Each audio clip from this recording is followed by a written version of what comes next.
Hey guys, welcome to my videos. So guys, today in this video I'm going to show you how you can change the battery of your thermostat. So before I proceed further, if you have not already subscribed to my channel, please go and subscribe right now. So guys, it's a pretty simple process if you go in like basic details, like you just have to take the cover out and change the battery.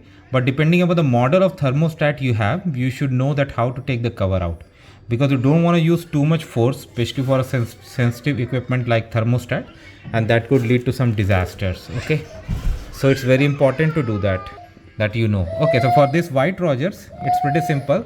You just need to, like on this side here, you just need to hold it and pull it.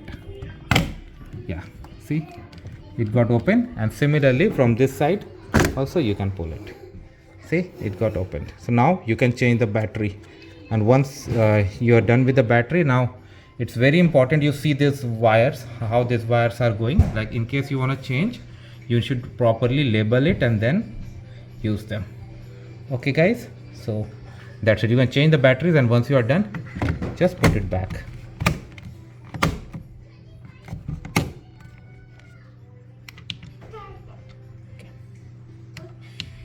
See, it came back all the way. So that's how simple it is, guys. So let me know what you feel about it, guys. Thanks for watching this, and please subscribe to the channel. Thank you.